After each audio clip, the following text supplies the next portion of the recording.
Hey there and welcome back to Mass Effect. My name is Pete and today we finally leave the Citadel. In the last episode we finished up all the remaining side quests and the video got quite long. And so will this one, but once we've reached our new destination, I will be able to split the action into a few more manageable parts. What's with the helmets, Tali? Are all Quarians shy? Or do you not believe in letting outsiders see your faces? No, living in the clean environment of the flotilla has weakened our immune systems. The environmental suits protect against diseases. Naturally. Anything that isn't constantly challenged grows weak.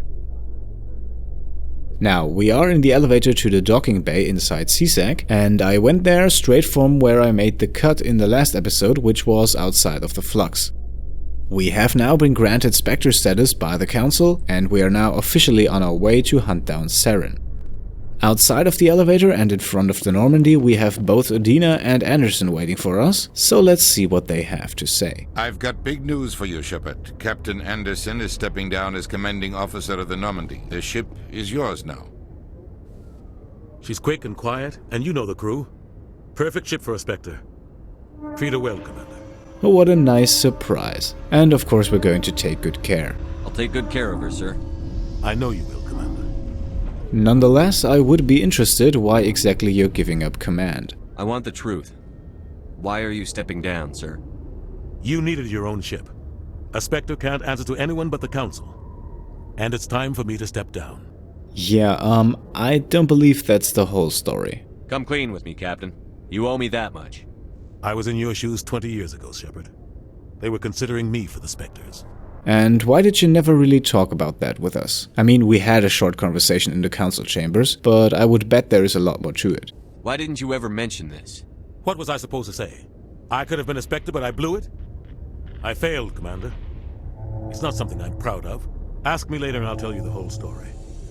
For now, all you need to know is, I was sent on a mission with Saren, and he made sure the Council rejected me. I had my shot.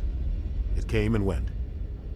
Now you have a chance to make up for my mistakes. Alright then, think we'll do our best to not let him down. I won't let you down, sir. Saren's gone. Don't even try to find him. But we know what he's after. The conduit. He's got his Geth scouring the Traverse looking for clues. We had reports of Geth in the Pharos system shortly before our colony there dropped out of contact, and there have been sightings around Noveria. Find out what Saren was after on Pharos and Noveria. Maybe you can figure out where the conduit is before he does. I think we shouldn't forget about the big picture and the Reapers in it. The Reapers are the real threat. I'm with the Council on this one, Shepard. I'm not sure they even exist. But if they do exist, the conduit's the key to bringing them back. Stop Saren from getting the conduit, and we stop the Reapers from returning. Well, consider me pretty confident that we'll get the job done. I'll stop him. We have one more lead. Matriarch Benezia, the other voice in that recording. She has a daughter, a scientist who specializes in the Protheans. We don't know if she's involved, but it might be a good idea to try and find her. See what she knows. Her name's Liara, Dr. Liara Tassoni. We have reports she was exploring an archaeological dig on one of the uncharted worlds in the Artemis Tau Cluster. Well, this Liara Tassoni seems like she could be useful, so I believe we should start with her. Sounds like we should head for the Artemis Tau Cluster. It's your decision, Commander. You're a Spectre now. You don't answer to us. But your actions still reflect on humanity as a whole. You make a mess and I get stuck cleaning it up. Well, that's the business of politics, and it also gives us 2 renegade points. I'll take care of Saren. You take care of the political fallout. Not exactly the answer I was looking for, Shepard. Remember, you were a human long before you were a Spectre. I have a meeting to get to. Captain Anderson can answer any questions you might have. Alright, before we enter the Normandy, we can check out the outside of it, which can give us a total of 3 codex entries, 1 for the Normandy weapons,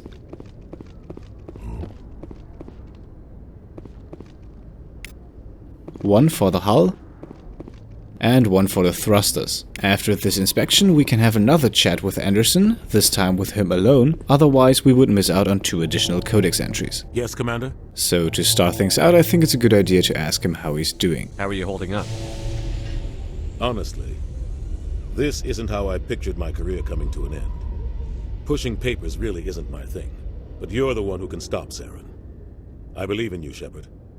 If that means I have to step aside, so be it. And now I think it's time we get the whole story of what happened between him and Saren. Tell me what happened with you and Saren 20 years ago.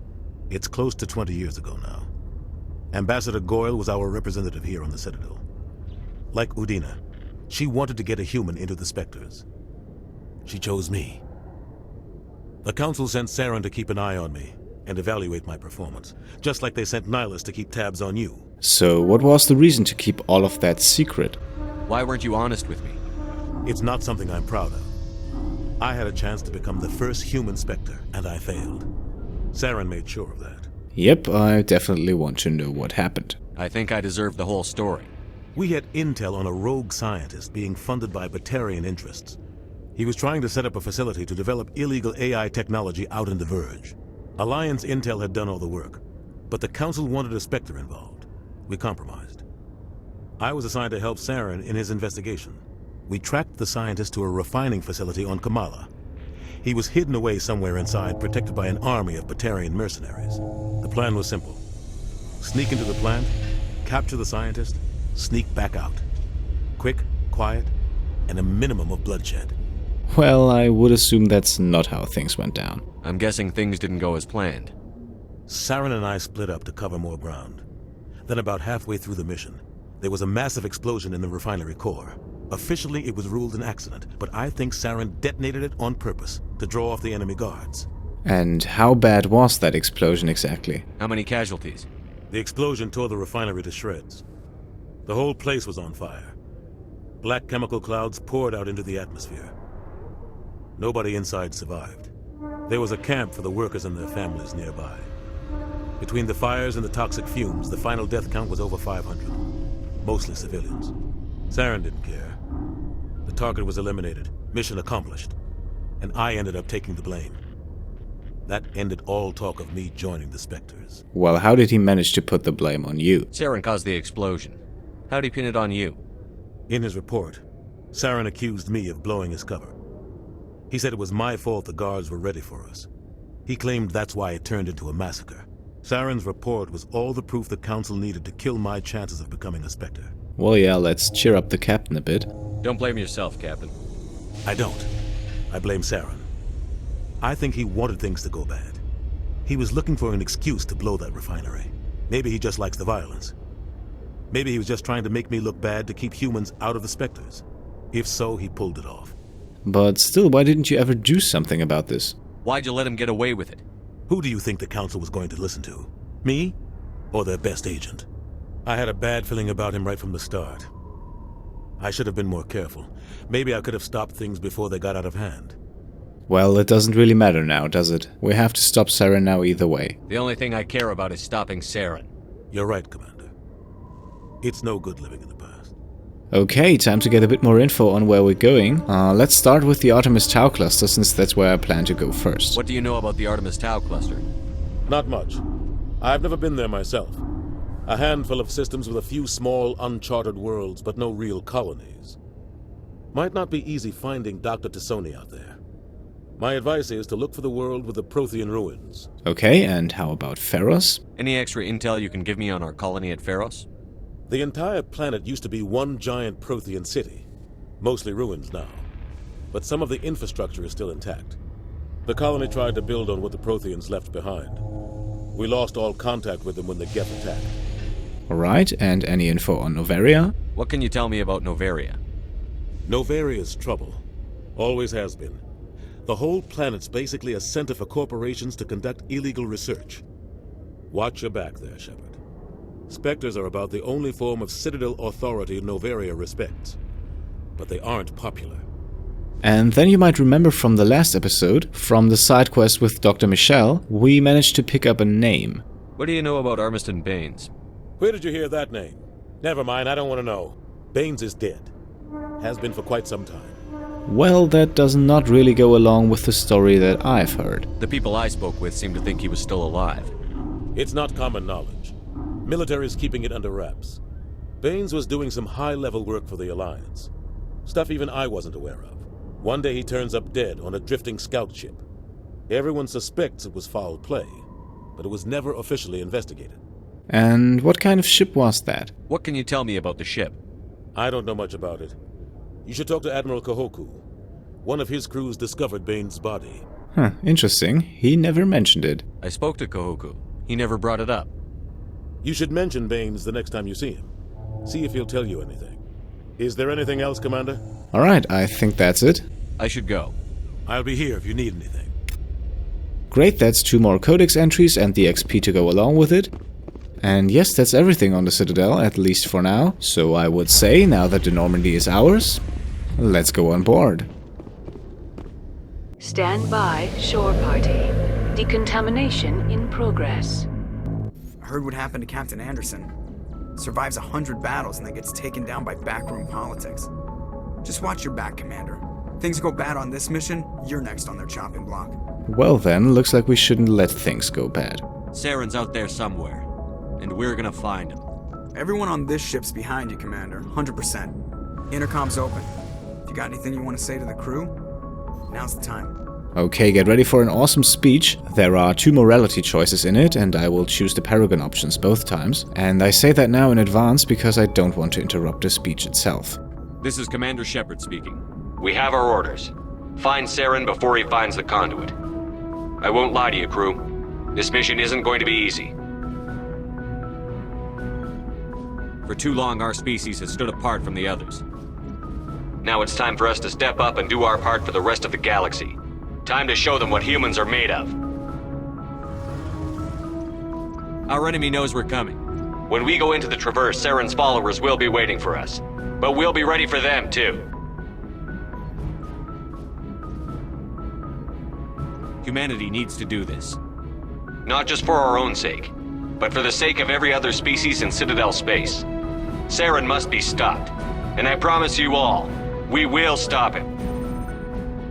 Well said, Commander. Captain will be proud. And I plan to give him a few more reasons to be proud. The captain gave up everything so I could have this chance. We can't fail.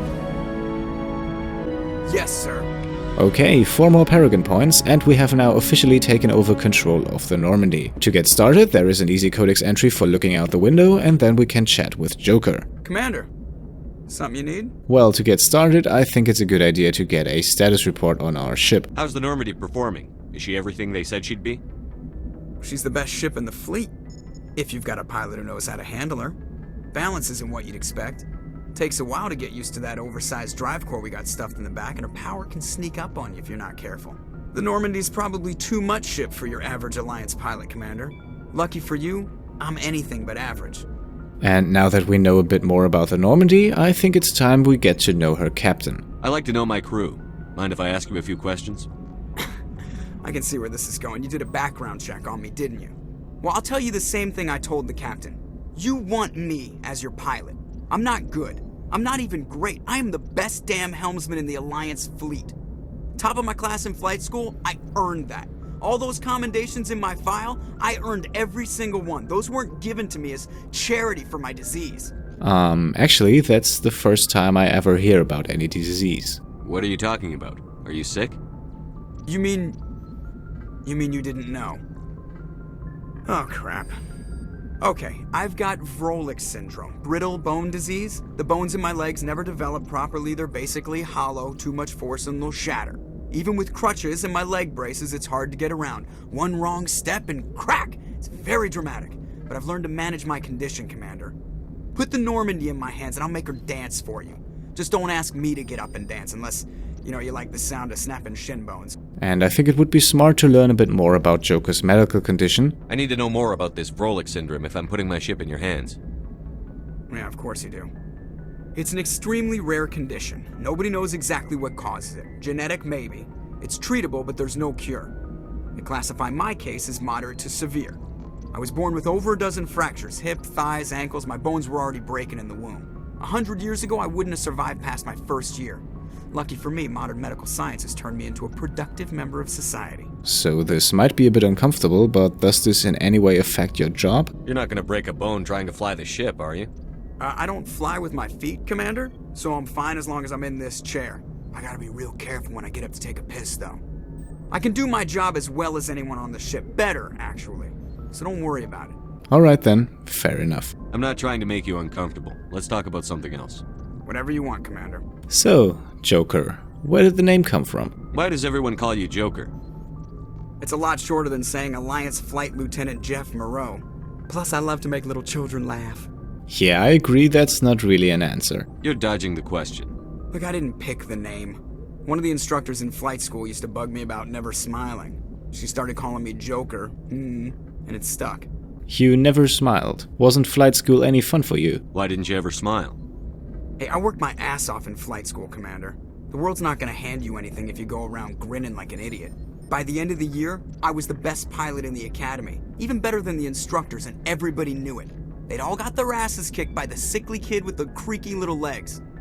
One guess who was smiling at graduation? Okay, that would be all for now. I have to go. Alright, see ya. And with that, we've unlocked the codex entry for the Normandy. And now it's time we get to know the rest of our crew, before we then finally take off in search of Liara to Sony.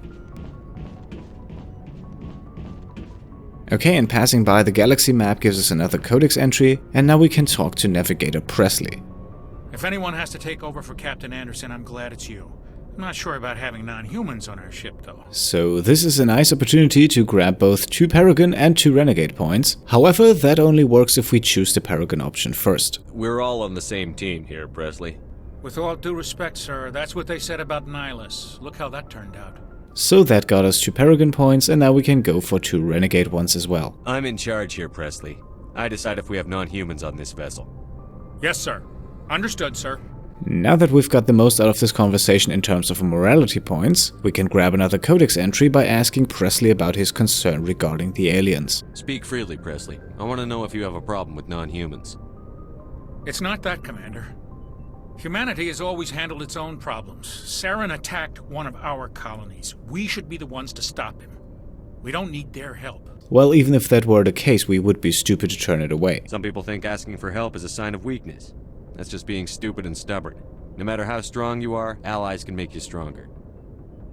I guess so. Maybe I'm just stuck in the old ways of thinking. But don't worry, Commander, this won't be a problem. And then, just like we did with Joker, let's learn a bit more about our Navigator. How did you end up assigned to the Normandy? I signed up with the Alliance as a navigator right out of school, following in my grandfather's footsteps, I guess. My first posting was on the Agincourt. We were at Elysium during the Skillian Blitz. A massive fleet of alien raiders hit the colony, trying to wipe it out. They had the numbers, but their ships were no match for an Alliance frigate. It was a slaughter. We couldn't even keep track of how many ships they lost. Well, congratulations, but how did you end up here? How did you end up on the Normandy? I got my officer's commission after Elysium. Must have made an impression on the right people. Captain asked for me when he was picking his crew. Okay then, that's all for now. Carry on, Pressley. Yes, sir. And as you can see, we received both 2 Paragon and 2 Renegade points for that. And I basically want to grab all remaining codex entries and conversations that we can have before leaving the Citadel. This might get just a tiny bit tedious, but I believe it adds a lot to the story, and I also think it makes our squad mates a lot more approachable. So like I said in the beginning, you'll have to bear with me for this one video, and then I'll hopefully make shorter ones again. In what is now Shepard's office, we can get another codex entry, and then we can go back outside for a quick chat with Kaidan.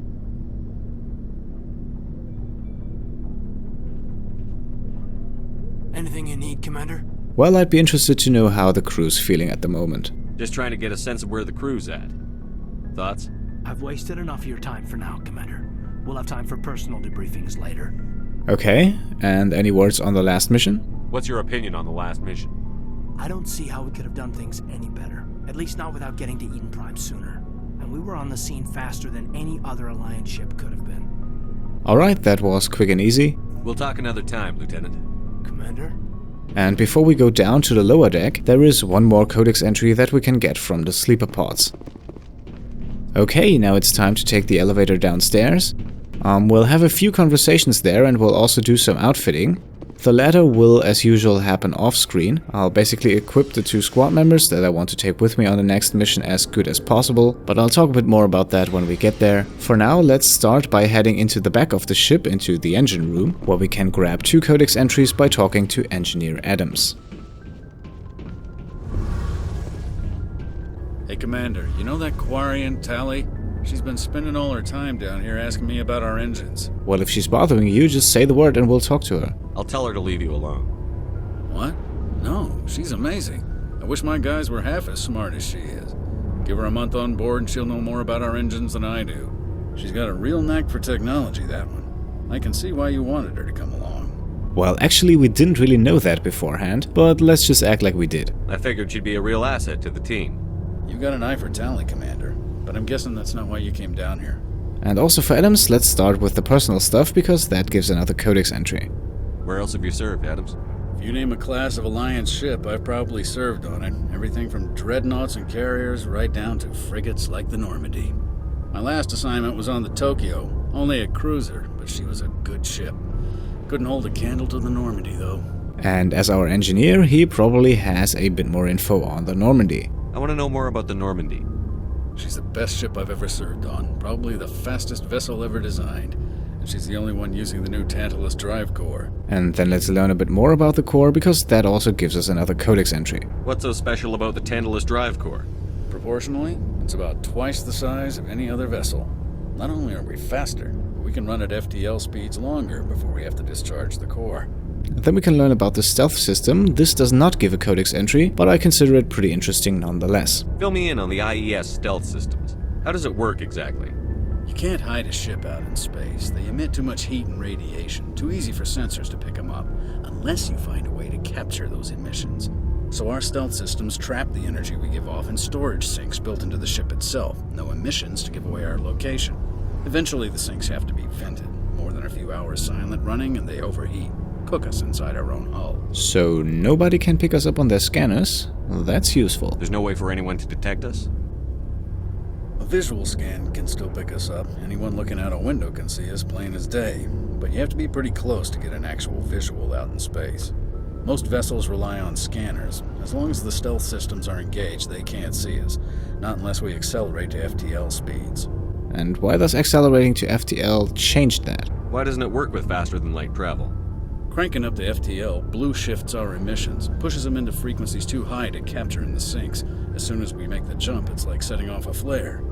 Sensors can pick up our location whenever we enter or exit FTL flight, but for short-range missions, our stealth systems are amazing, and we've got the only one. Well, maybe that makes our journey just a tiny bit easier.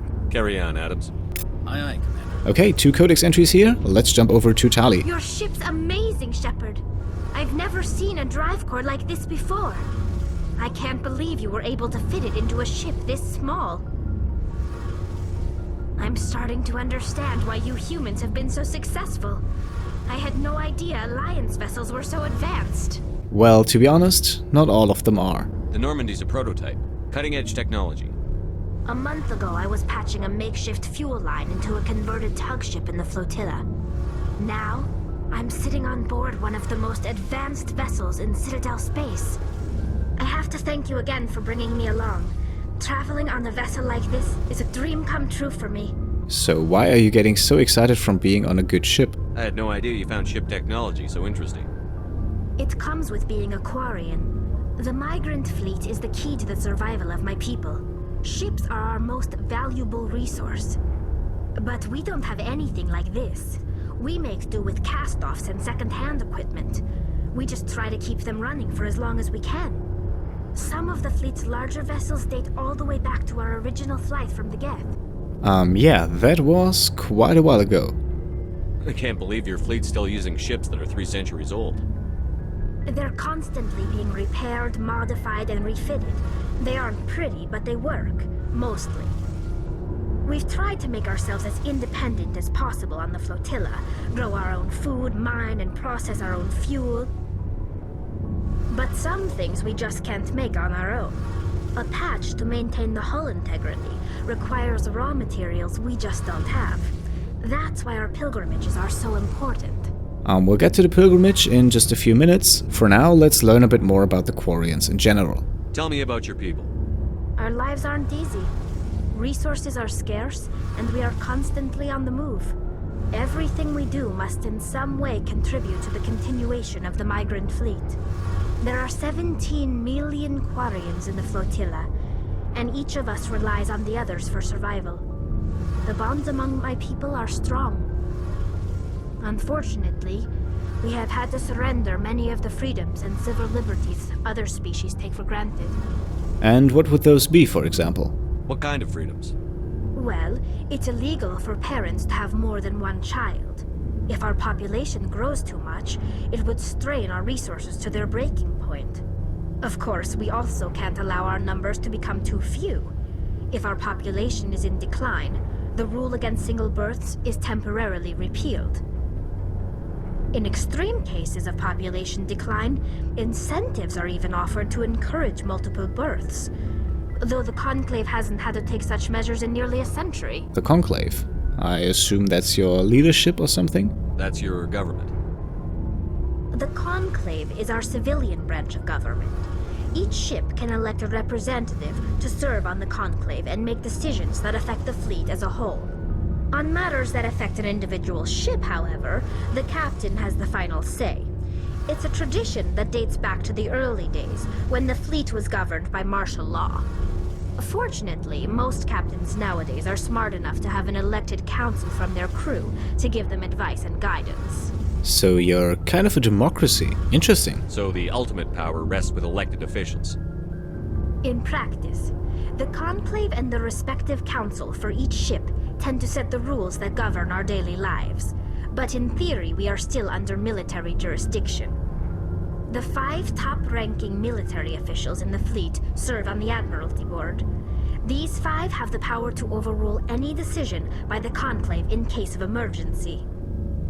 To do so requires unanimous agreement among the Admiralty, and they can only do this once. After that, the entire board must resign their posts. It's a safeguard that served us well. In nearly 3 centuries, the Admiralty Board has only overruled the Conclave 4 times. Okay, and now we can go into detail about the pilgrimage. I want to know more about the pilgrimage. When my people reach maturity, we leave our birth ships and seek acceptance with a new crew. It's necessary to maintain genetic diversity among the fleet. But no ship wants to accept someone who will be a burden on them. So, to prove our worth, we embark on a pilgrimage. We set out alone, leaving the flotilla and our families behind us. We only return once we have found something of value we can bring back to the fleet. This is presented as a gift to the captain of the respective ship we wish to join. If the gift is accepted, we are welcomed into the crew. So that does mean, however, that a gift can also be rejected, right? Can a captain choose to reject the gift? That doesn't happen often. Most captains are eager to increase the size of their crew. It increases their own standing in our society. Even when a gift is not particularly valuable, the captain usually accepts it out of a sense of tradition. However, there is a stigma to presenting a substandard gift. It's not the best way to make a good impression on a new community. Most pilgrims don't return until they find something worthwhile. And this whole process of finding something worthwhile, isn't that a bit dangerous? I can't believe they just send you off alone. It's not like they just cast us out. Before we leave, we are given lessons in how to survive outside the flotilla, and given gifts to help us on our journey. We also receive implants to fight off sickness and disease. Generations of living in an isolated and highly controlled environment have left our immune systems weaker than most. By the time we leave the fleet, we are well equipped for the pilgrimage. This is a rite of passage for all Quarians. If it were dangerous, our numbers would suffer. Virtually every pilgrimage ends with a triumphant return and the ritual presentation of the gift to one of the fleet's captains. Well, then I assume you've got the whole thing figured out. I want to talk about something else. Like what? The Geth, if you don't mind. I want to know more about the Geth. I doubt I can tell you anything you don't already know. It's been almost 3 centuries since they drove my people into exile. All I know is the story of their origins, what they were when we created them, and how they turned on us. While I would assume that Shepard knows that as well, that's actually an interesting story. Interesting. The Geth were originally created to serve as an automated manual labor force. Initially, their intelligence was as limited as any VI. Over time, we made small modifications to their programming to allow them to perform more varied and complex tasks. bringing them closer and closer to true AI status. Yeah, good point. Doesn't this fall under AI research? How come the Council didn't step in and stop you? This wasn't true AI research. We may have been skirting the bounds of the law, but we never did anything that was actually illegal. The changes were so insignificant, so gradual, that we were able to control them. Or so we thought. But one thing we underestimated was the power of the neural network. A million Geth thinking simultaneously created an inherently unstable matrix. The neural network, so are their minds linked? So, the Geth share brain power? Many of the Geth's logic systems were designed to work in concert with other nearby Geth. Basically, the more of them you have in the group, the smarter they are. Yeah, hive mind. That's a good word to describe it, I think. So there's some sort of group consciousness? No, nothing like that. They cannot share sensory data or information. Their programming cannot handle that much simultaneous input. Each Geth maintains an individual awareness and identity. The neural network only operates on a process-based level. It's basically the synthetic equivalent of a subconscious. But when they're in close proximity, they can coordinate low-level functional processes, freeing up more capacity for original or independent thought. So they share their brain power, but then again they don't. I'm a bit lost here. That doesn't make any sense. I'm probably oversimplifying. The Geth are incredibly advanced and complex creations. All you need to know is that they get smarter when they gather in large numbers. As we built more and more Geth, their effective intelligence became more sophisticated, more abstract. One day, a Geth began to ask its Quarian overseer questions about the nature of its existence. Am I alive? Why am I here? What is my purpose? As you can imagine, this caused a near panic among my people. Well, why exactly panic? I could also imagine this gives you a feeling of achievement. I don't see what's so bad about those questions. The Geth were created to engage in mundane, repetitive, or dangerous manual labor. That's fine for machines, but it won't satisfy a sentient being for long. The Geth were showing signs of rudimentary self-awareness and independent thought. If the Geth were intelligent, then we were essentially using them as slaves. It was inevitable the newly sentient Geth would rebel against their situation. We knew they would rise up against us, so we acted first. A general order went out across all Quarian-controlled systems to permanently deactivate all Geth. The Geth responded to this order violently. Well, let's be honest here. Does this really surprise you? You didn't really think they'd just let you destroy them without a fight, did you? The hope was that most of the Geth would still be little more than machines, incapable of organized resistance. But they had progressed much further than anyone anticipated. The war was long and bloody. Millions upon millions of Quarians died at their hands. In the end, we were forced to flee our own homeworld. We feared the Geth would pursue us, but they never came beyond the Veil. Now we drift through space, exile, searching for a way to reclaim what was once ours. Yeah, that's tough, but also kind of your own fault. It's hard to feel sorry for you. Your ancestors tried to wipe out another species. We made a mistake when we created the Geth in the first place, but we did not make a mistake when we went to war against them. If we had not acted, they would have wiped us out. They're a synthetic life form. They have no use for organics. None. Why do you think they cut themselves off from the rest of the galaxy? Why do you think they've killed every organic being who's ever tried to contact them? I do have a particular person in mind they did not kill. They didn't kill Saren. What does that tell you? The Geth are not innocent victims in all this. They're the enemy. They want to destroy us. Not just the Quarians. All organic life. That's why they've joined up with Saren.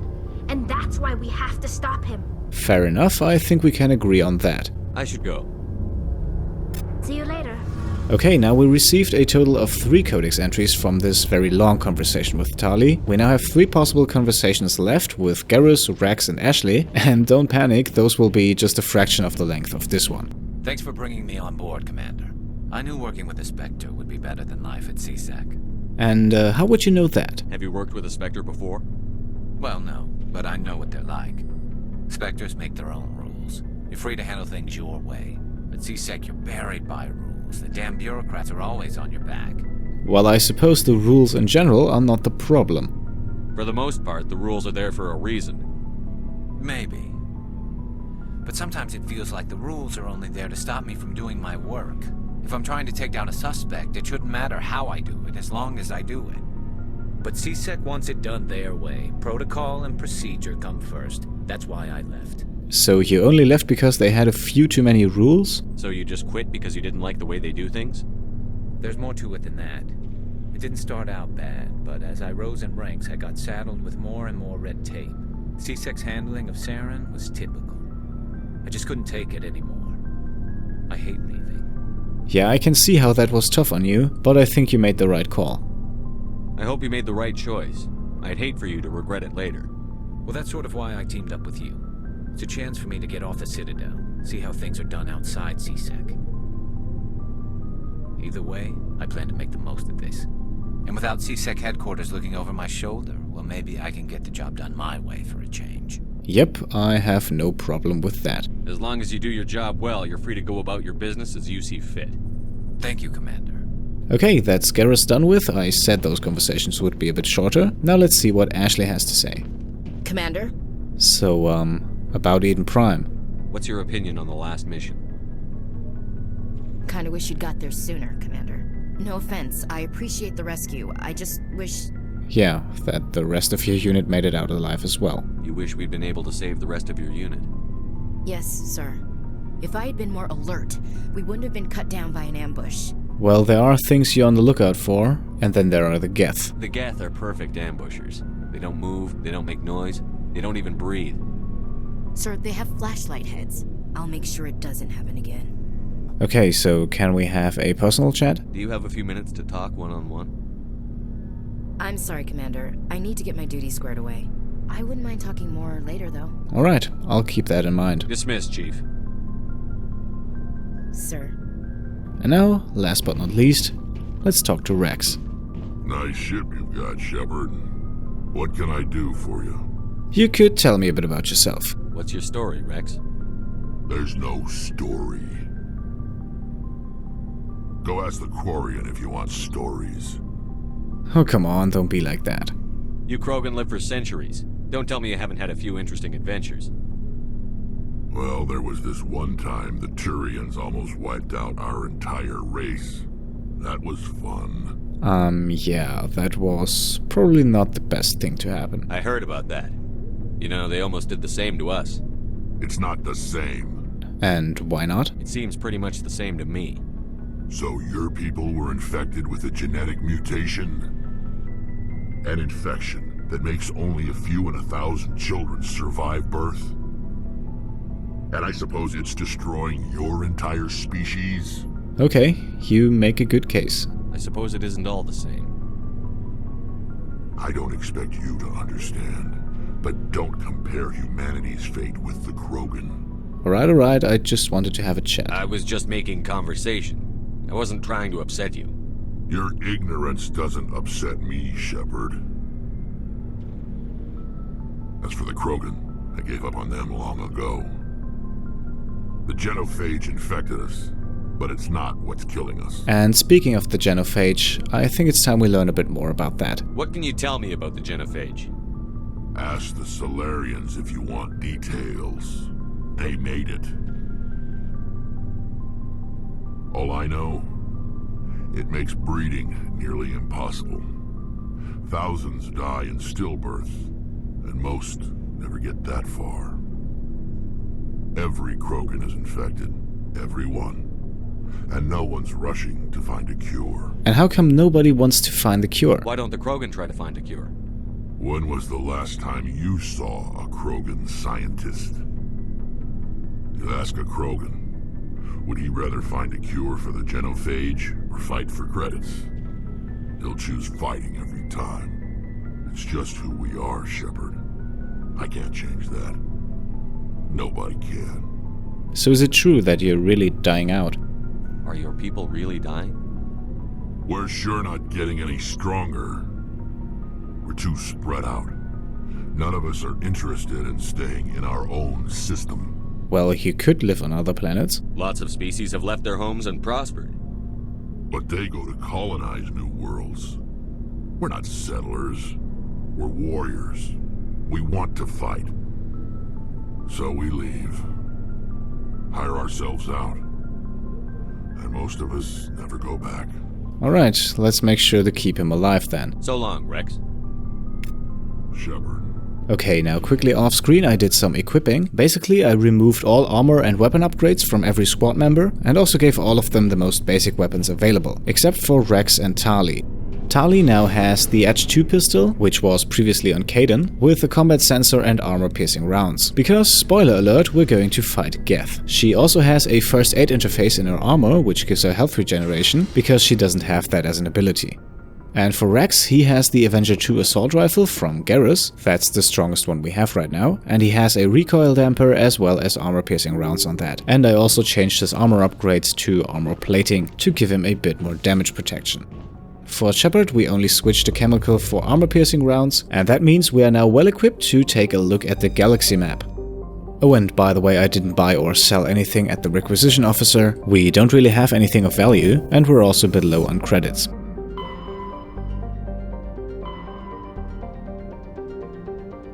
We can see both Pinnacle Station and Asteroid X-57 here. Those are from the DLC I have installed and they don't matter at the moment. We can also see Ferros and Averia, but of interest for us is the Artemis Tau Cluster. And Liara's dig site is in the Knossos system. So let's finally leave the Citadel and travel there.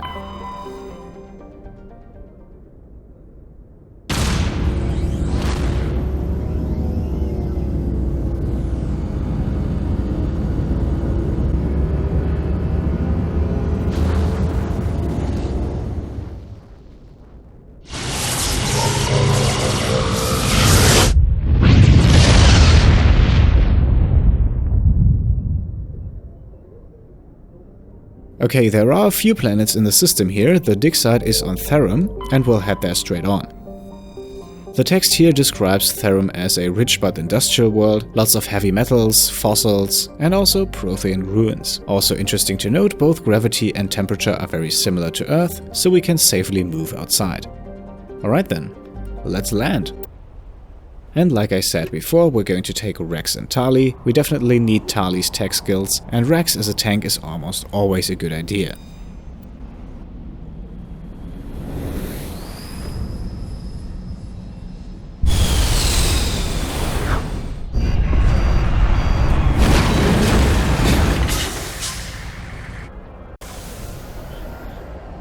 Commander, I'm picking up some strange readings. Really strange, like off the damn charts. It looks like it's coming from an underground complex a few clicks away from the drop zone. Alright, we have landed on Therum. We'll continue here in the next episode. Until then, thanks for watching. Cheers.